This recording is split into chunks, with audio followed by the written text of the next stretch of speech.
నమస్కారం. పులికన్ను wide I ఛానల్లోకి మిత్రులందరికీ స్వాగతం. ఇవాళ ముఖ్యమంత్రి రేవంత్ రెడ్డి గారి వ్యక్తిత్వ విశ్లేషణ చేస్తూ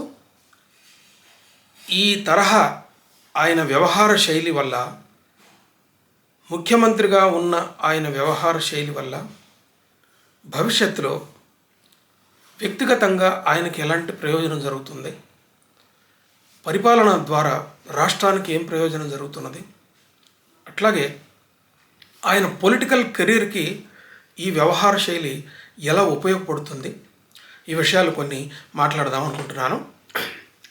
ఈ వీడియో మీకు నచ్చితే లైక్ చేయండి, అలాగే నా ఛానల్కి షేర్ చేయండి. దీన్ని మొత్తం చూస్తే మీకు స్పష్టమైన అవగాహన వస్తుంది. మొత్తం చూడండి. ముఖ్యమంత్రి రేవంత్ రెడ్డి గారి వ్యక్తిత్వ విశ్లేషణ అంటే ఆయన వ్యక్తిగత జీవితానికి సంబంధించింది కాదు. ఇది కేవలం ఆయన పొలిటికల్ కెరీర్ని ఒకసారి మనం అధ్యయనం చేస్తే, విద్యార్థి నాయకుడిగా, ఏబీవీపీ నాయకుడిగా ఉన్న దగ్గర నుంచి ఆయన జిల్లా పరిషత్ జడ్పీటీసీ మెంబర్గా, ఎమ్మెల్సీగా, ఎమ్మెల్యేగా, ఎంపీగా, మళ్ళీ ఎమ్మెల్యేగా, ఇప్పుడు ముఖ్యమంత్రిగా ఈ రకరకాల ఇంతింతాయి ఒటుడింతాయి అభో మండలమున అల్లంతై అన్నట్టుగా అట్లా పెరుగుతూ వచ్చాడు. ఈ పెరుగుతూ రావటంలో ఆయన వ్యక్తిత్వం ఎట్లాంటిది, ఎలా విజయం సాధించగలిగాడు, ఈ విషయాలు ఒకసారి మనం గమనించవచ్చు అన్నమాట. ఒకసారి ఆయన ప్రయాణాన్ని, రాజకీయ ప్రయాణాన్ని గమనిస్తే ఆయన ఎప్పుడూ కూడా అధికార పార్టీలో లేడు. ఒకటి మనం గమనిస్తూ రావాలి. ఏబీవీపీలో పనిచేశారు, కానీ బీజేపీలో ఎప్పుడూ లేరు ఆయన. ఆ తర్వాత విద్యార్థి నాయకుడు స్థానం నుంచి ఆ తర్వాత క్రమక్రమంగా ఎదుగుతూ వచ్చే పరిణామ క్రమంలో ఆయన పరిపాలనా పదవులు ఎప్పుడూ చేయలేదు. ఎప్పుడు కూడా సభ్యుడిగా గెలుస్తూ వచ్చారు. జూబ్లీ హిల్స్ కోఆపరేటివ్ సొసైటీ మెంబర్గా గెలిచినప్పుడు, కానీ ఎప్పుడు కూడా ఆయన అధికారంలో ఆయన మంత్రిగా కానీ ఇప్పుడు జడ్పీటీసీ మెంబర్ అయినాడు, కానీ జిల్లా పరిషత్ చైర్మన్ కాలేదు. ఇలా మొత్తం చూస్తూ వస్తే ఆయన కెరీర్లో ఆయన మొట్టమొదటిసారిగా పరిపాలన బాధ్యతలు చేపట్టడం ఇప్పుడే. అయితే ఈ కెరీర్కి ఆయన వ్యక్తిత్వం ఎలా తోడ్పడిందంటే, అది ఒక జాతీయ పత్రిక ఏం రాసిందంటే, defying all impossibilities he became the chief minister of Telangana, third chief minister of Telangana. అంటే అసాధ్యమైన విషయాలన్నిటినీ కూడా సాధ్యం చేస్తూ ఏటికి ఎదురీదుతూ ముఖ్యమంత్రి అయినాడని చెప్పి అదే చెప్తుంది. ఆయన వ్యక్తిత్వంలో ఎలాంటి నేచర్ ఉన్నది, సబ్మిసివ్గా ఉండటం అన్నది, కొంత సౌమ్యంగా, అట్లాగే ఇంట్రావర్ట్గా ఉండటం అన్నది ఆయనకి ఎప్పుడూ లేదు అసలు. Extrovert, dynamic, dashing kind of changes, aggressive posture, aggressive language, assertive language, ఈ తరహా వ్యక్తిత్వంతో ముందుకొచ్చారు ఆయన. ఒకసారి ఫ్రాయిడ్ ఏమంటాడంటే, ఇలాంటి వ్యక్తిత్వం ఉన్న ఒక దాన్ని ఫ్రాయిడ్ ఏమంటాడో ఒకసారి మనోవిశ్లేషణ శాస్త్రజ్ఞుడు, ప్రపంచ ప్రసిద్ధి పొందిన మనోవిశ్లేషణ శాస్త్రజ్ఞుడు ఏమంటాడంటే, a dashing personality is one that exhibits a high degree of self confidence, charisma and charm. A dashing person is able to attract and influence others with their will, style and charisma. సరిగ్గా ఈ మాటలన్నీ కూడా రేవంత్ రెడ్డి గారికి సరిపోతాయి. అంటే high degree of confidence, high degree of aggressive posture, తిరుగులేని పద్ధతిలో నాకేంటి నా అనే ఒక ధీమాతోటి మాట్లాడటం, అగ్రెసివ్ లాంగ్వేజ్, సబ్మిసివ్ లాంగ్వేజ్ కానీ తర్వాత స్మూత్ లాంగ్వేజ్ కానీ ఆయనకి లేదు. తర్వాత తెలంగాణ డైలెక్ట్ని 100% పట్టుకోవడం, ఆ డైలెక్ట్లో తన అగ్రెసివ్ అంటే దాడి చేసే టైప్ ఆఫ్ భాషలో మాట్లాడుకుంటూ, ఈ తరహా వ్యక్తిత్వం వల్ల ఆయన ఇన్ని రకాలుగా పదవులు సంపాదించుకుంటూ వచ్చాడు. ఏబీపీ లీడర్ దగ్గర నుంచి, జిల్లా జడ్పీటీసీ మెంబర్ దగ్గర నుంచి, అట్లాగే రాజశేఖర్ రెడ్డి గారు ముఖ్యమంత్రిగా ఉన్నప్పుడు అఫీషియల్ క్యాండిడేట్ మీద కూడా ఆయన ఓడించి ఈయన గెలిచాడు. అప్పుడే ఆయన రాజశేఖర రెడ్డి గారి దృష్టిలో ఆయన పడ్డాడు. చంద్రబాబు నాయుడు గారు కూడా ఈయన్ని దృష్టిలో పెట్టుకోవడానికి కారణం అది. ఆ తర్వాత తెలుగుదేశం తర్వాత ఎప్పుడో చేరారు. అది అది అది వేరే విషయం. తర్వాత టీఆర్ఎస్లో కూడా కొన్నాళ్ళు ఆయన పనిచేసినారు. ఆ తర్వాత చంద్రశేఖరరావు గారి ఈ వ్యవహార శైలి వల్ల తెలంగాణకి ఇబ్బంది అవుద్ది, తెలంగాణ ఇది ఈయనట్లా అంటూ మళ్ళీ బయటకు వచ్చేసారు. బయటకు వచ్చి తెలుగుదేశంలో చేరటం, ఈ తరహా అన్ని స్థాయిల్లో కూడా ఈ అగ్రెసివ్ పోస్చరు, డైనమిజము, డాషింగ్ నేచరు ఇది కొనసాగిస్తూ వచ్చారు. అయితే కాంగ్రెస్లో 2017లో కాంగ్రెస్లో చేరిన తర్వాత 2014లో రాష్ట్రం విడిపోయిన తర్వాత తెలుగుదేశంలో ఉన్నాడు కొన్నాడు, ఒక 3 సంవత్సరాలు కొనసాగాడు. అట్లాగే తెలంగాణకి టీడీపీ ప్రెసిడెంట్గా వర్కింగ్ ప్రెసిడెంట్ అయినారు. ఆ తర్వాత 2-3 సంవత్సరాలు జరిగింది ఏంటంటే టీడీపీ బలహీనం అయిపోయింది. టీడీపీ బలహీనమైనటువంటి ఈ దృష్ట్యా ఆయన రేవంత్ రెడ్డి గారు విశ్లేషించుకున్నది ఏంటంటే భవిష్యత్తులో తెలంగాణలో టీడీపీకి ఇక భవిష్యత్తు లేదు. కాబట్టి తనకు పొలిటికల్ కెరీర్ ఎప్పుడు కూడా డైనమిక్గా ఉండాలనుకుంటే అప్పుడు చేయాల్సిందేంటి, ఆ పార్టీని వదలాలి. పార్టీని వదిలితే ఎందులో చేరాలి, టీఆర్ఎస్లో చేరాలి. టీఆర్ఎస్లో చేరే లక్షణం ఆయనకు లేదు. అప్పటికే ఆయన వ్యతిరేకించి బయటకు వచ్చారు. కాబట్టి ఆల్టర్నేటివ్గా ఆయన కాంగ్రెస్ కనిపించింది. అట్లాగే తెలంగాణకి ఇవ్వటానికి ఒక ఇన్స్ట్రుమెంట్ అయింది కాంగ్రెస్ పార్టీ. కాబట్టి కాంగ్రెస్ పార్టీలోకి వచ్చారు. కాంగ్రెస్ పార్టీలోకి వస్తూ కూడా ఇదే తరహా తన డైనమిజాన్ని, తర్వాత డాషింగ్ నేచరు ఈ మాట్లాడుతూ ఈ ఉపన్యాసాలు ఇట్లా చేస్తూ వచ్చారు. క్రమక్రమంగా ఆయన ఉత్తమ్ కుమార్ రెడ్డి గారు టీపీసీసీ ప్రెసిడెంట్గా పోయిన ఈ గ్యాప్లో ఆయన టీపీసీసీ ప్రెసిడెంట్గా అయ్యే వ్యూహాలతోటి సక్సెస్ఫుల్ అయినారు అక్కడ. అప్పటికి దానికి పోటీ ఉన్నది. టీపీసీసీ ప్రెసిడెంట్ కావడానికి చాలామంది ముందుకు వచ్చేవాళ్ళు ఉన్నారు. అట్లాగే బీసీలకు ఇవ్వాలని, సీనియర్ని పరిగణించాలని అప్పటికి చాలామంది ఇట్లా విశ్లేషణలు చేస్తూ వచ్చారు. హనుమంతరావు గారు, జగ్గారెడ్డి గారు, ఇంకా చాలామంది ముందుకు వచ్చారు టీపీసీసీ ప్రెసిడెంట్ కావడానికి. ఇంకా ఇప్పుడు ఉన్నటువంటి పెద్ద పెద్ద లీడర్లందరూ కూడా అట్లా భావించిన వాళ్ళే. కానీ అధిష్టానం దగ్గర రేవంత్ రెడ్డి గారు మాట్లాడే ఈ డైనమిజము, అగ్రెసివ్ పోస్చరు, తర్వాత అగ్రెసివ్ లాంగ్వేజ్లో మాట్లాడటం, తెలంగాణ డైలెక్ట్లో మాట్లాడటం, తర్వాత ఆయన సామాజిక నేపథ్యం, ఇవన్నీ కూడా ఆయన కలిసి వచ్చినాయి. కలిసి వచ్చి అట్లా కాంగ్రెస్ అధిష్టాన దృష్టిలో ఉండటం అన్నది ఆయనకు ఉపయోగపడింది. తద్వారా ఆయన టీపీసీసీ ప్రెసిడెంట్ కాగలిగారు.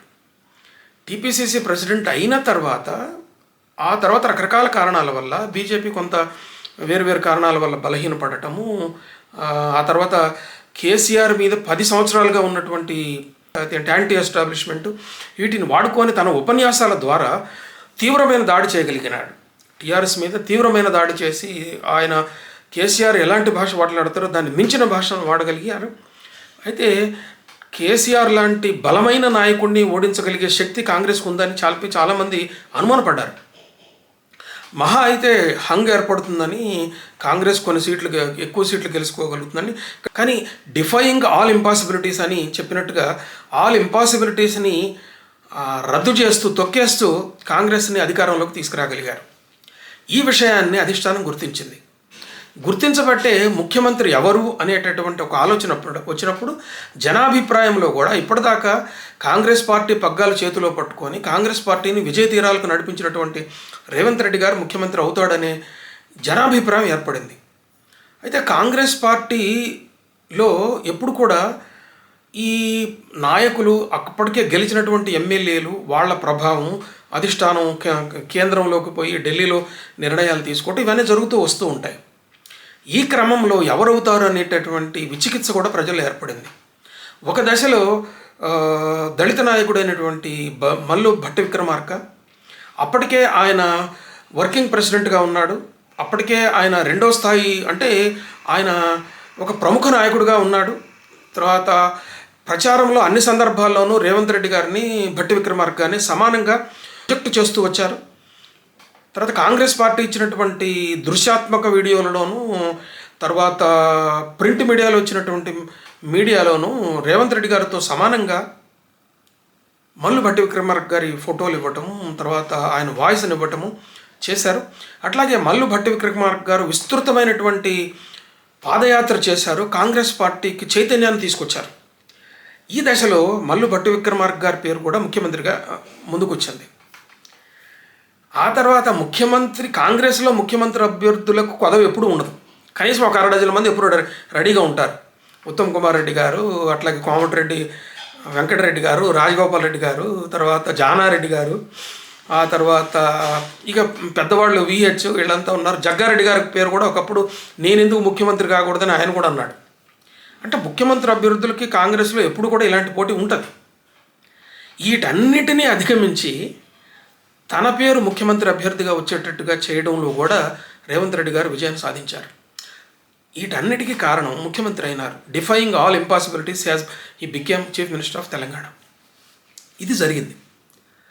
దీని వెనక ఉన్న అత్యంత ప్రముఖమైనటువంటి కారణం ఏంటంటే ఆయన వ్యక్తిత్వం, ఈ dynamism, aggressive posture, aggressive behaviour, తర్వాత ఛాలెంజింగ్ నేచర్, ఈ విధమైనటువంటి ఈ వ్యక్తిత్వం వల్ల ఈ high degree of confidence, self confidence, Freud ఏదైతే ఈ డైనమిక్ లీడర్స్కి వీటికి ఒక అర్థం చెప్పాడో లో చెప్పినటువంటి ఈ పద్ధతిలోనే సరిగ్గా రేవంత్ రెడ్డి గారికి ఇలా అన్నీ కనుక సరిపోతాయి. ఇదే నేచరు ఆయన కొనసాగిస్తూ వస్తున్నారు, ఆ భాషను కొనసాగిస్తూ వస్తున్నారు. అయితే ఒక పార్టీ లీడర్గా ఆయన ఉన్నప్పుడు ఇవన్నీ కూడా ఆయనకి విజయ తీరానికి నడపడానికి పనికొచ్చినాయి. కానీ ఇప్పుడు పరిపాలకుడు అయినాడు, అందులో ముఖ్యమంత్రి అయినాడు, ఒక స్టేట్ మొత్తాన్ని నడిపించగలిగేటటువంటి ఒక ప్రధానమైన నాయకుడు అయినారు. ఇలా ఉన్నప్పుడు ఇదే విధమైనటువంటి వ్యక్తిత్వం ఆయనకి లాభం చేకూరుస్తుందా, నష్టం చేకూరుస్తుందా అన్నది ఒక ఆలోచన చేయాలి. అయితే రాజనీతి ఏం చెబుతుంది, పరిపాలకుడు ఎలా ఉండాలని చెబుతుంది, పరిపాలకుడి వ్యక్తిత్వం ఎలా ఉంటే అతను గెయిన్ అవుతాడని అని చెబుతుంది. ఈ లక్షణాలు కొన్ని మనం వేరు వ్యక్తుల్లో కూడా మనం చూడవచ్చు. అయితే పరిపాలకుడు అయినవాడు ప్రజలకు చాలా దగ్గరగా ఉండాలి, అందులో ముఖ్యంగా ప్రజాస్వామ్య విధానంలో ప్రజలకు బాగా యాక్సెస్లో ఉండాలి. అయితే ఆయన టీఆర్ఎస్ మీద ఏ విధమైనటువంటి విమర్శలు చేశారో ఆ విమర్శలకు తన మీద రాకుండా ఆయన తన మీద అట్లాంటి విమర్శలే రాకుండా చూసుకోవాల్సినటువంటి బాధ్యత ఆయన మీద ఉన్నది. ఒకసారి మనం ఆయన అధికారంలోకి రంగే ఒక పక్క ప్రమాణ స్వీకారం జరుగుతూ ఉండగానే ఇంకొక పక్క ప్రగతి భవన్ ముందు ఉన్నటువంటి ఇనప కంచెను వాళ్ళు ఛేదించే ప్రయత్నం జరుగుతుంది. ఆయన ప్రమాణ స్వీకార సభలోనే దాన్ని చేశారు. ఇది ప్రగతి భవన్ కాకుండా ప్రజాభవనం అవుతుందని చెప్పారు. ఈ నేచరు పరిపాలకుల్లో ఈ నేచరు ఒక రకంగా నేను సర్వం సహాధికారిని, ఒక రాజు లాంటి వ్యక్తిని, ఈ తరహా ఒక సైకాలజీకి ఇది ఒక గుర్తు అన్నమాట. ఎన్టీ రామారావు ముఖ్యమంత్రి అయిన కొత్తలో ఆయన ఏమన్నారంటే, ప్రజలకు ఏ కష్టం వచ్చినా నాకు ఫోన్ చేయండి అని చెప్పి ఫోన్ నెంబర్లు ఇచ్చారు. ఏ ప్రజలైనా ఎవరైనా ఏ కష్టం వచ్చినా నాకు ఫోన్ చేయండి అని చెప్పి ఆయన ఫోన్ నెంబర్లు ఇచ్చారు. ఒక 10-15 రోజులు ఆయన ఇంట్లో ఉన్నటువంటి ఆ ఫోన్లు విపరీతంగా మోగటమే జరిగింది. దీని వెనుకున్నటువంటి పరిపాలకుడు సైకాలజీ ఏంటంటే, దీన్ని ధర్మగంట ప్యారడైమ్ అంటారు.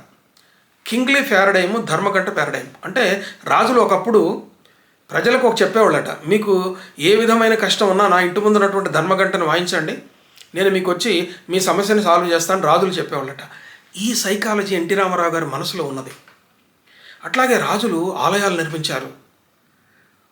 ఇప్పుడు రాజుల చరిత్ర అంతా తీసుకుంటే కృష్ణదేవరాయల గురించి చదువుకున్నా కానీ వాళ్ళు ఏం చేశారు, పెద్ద భవనాలు కట్టినారు, పెద్ద మహళ్ళు నిర్మించారు, పెద్ద విగ్రహాలు వేయించారు, ఆలయాలు నిర్మించారు.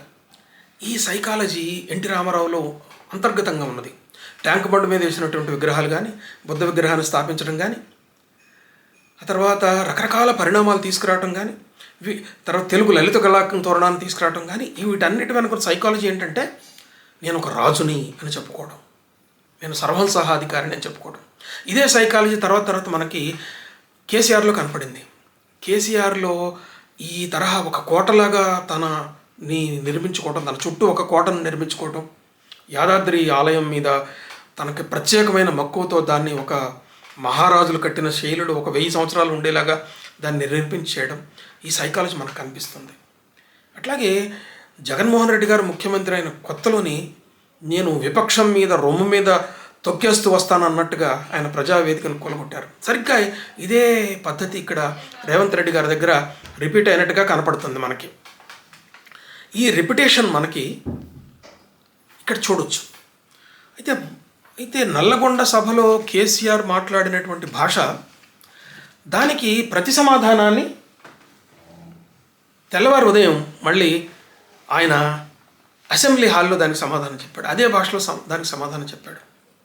కానీ పరిపాలకుడుగా ఉన్నటువంటి వాడు, ముఖ్యమంత్రి అయినటువంటి వారు ఆవేశానికి కానీ, ఆ తర్వాత ఒక రకమైన ఎమోషన్స్కి కానీ, ఎమోషన్స్లో నిర్ణయాలు తీసుకోవటానికి కానీ దీనికి తావు ఇవ్వకూడదు.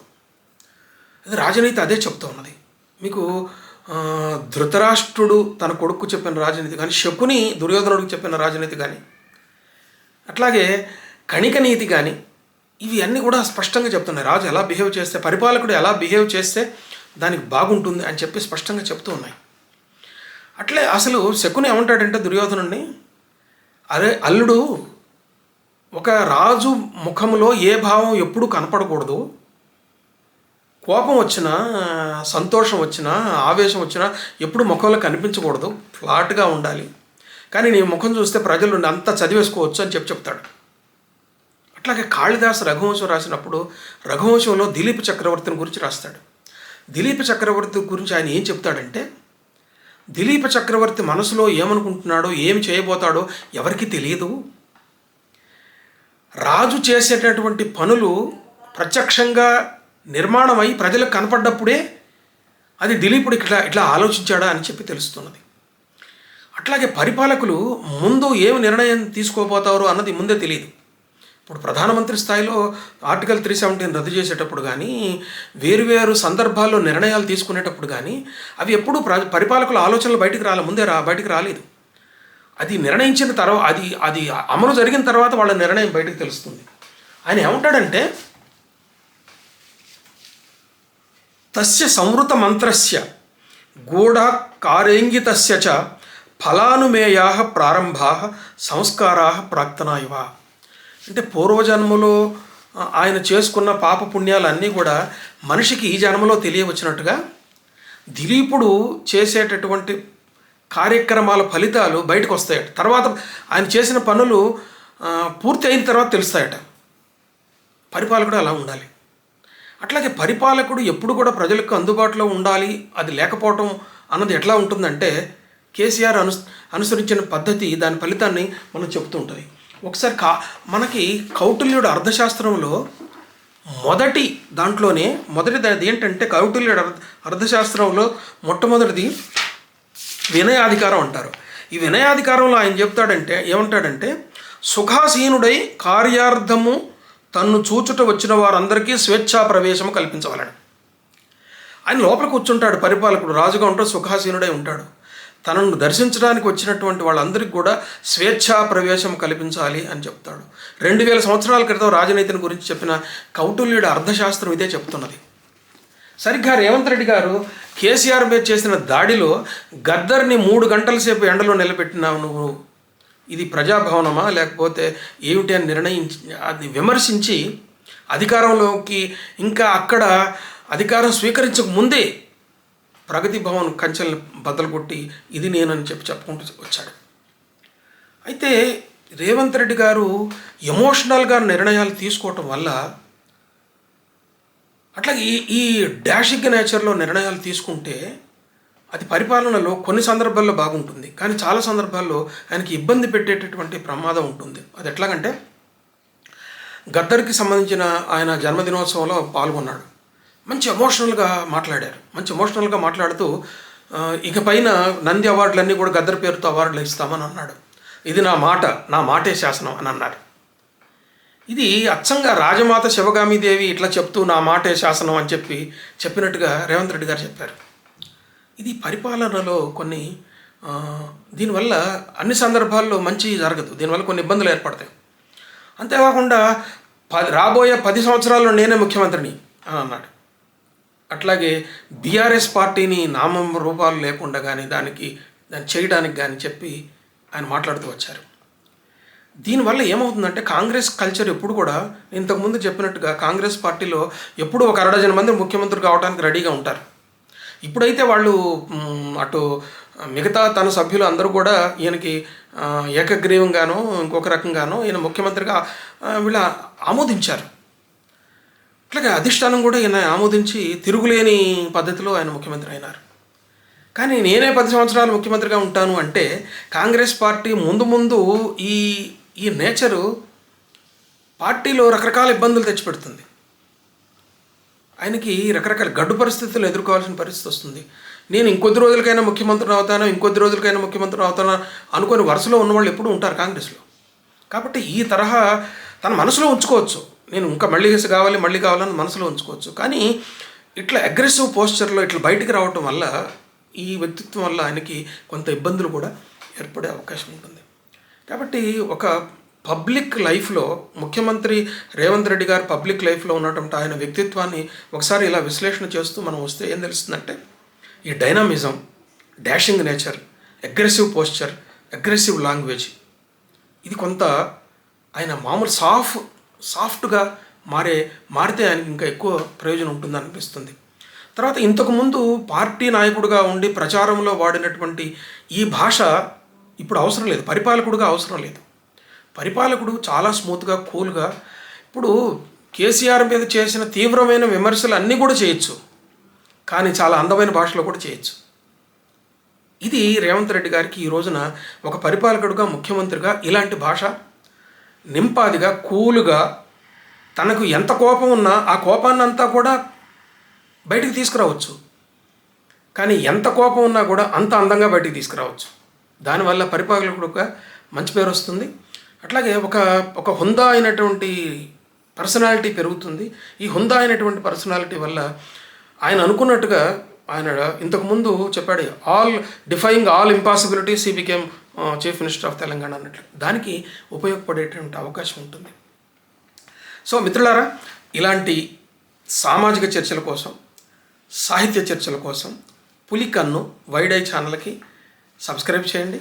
ఈ వీడియో మీకు నచ్చితే లైక్ చేయండి, మిత్రులకు షేర్ చేయండి. నమస్తే.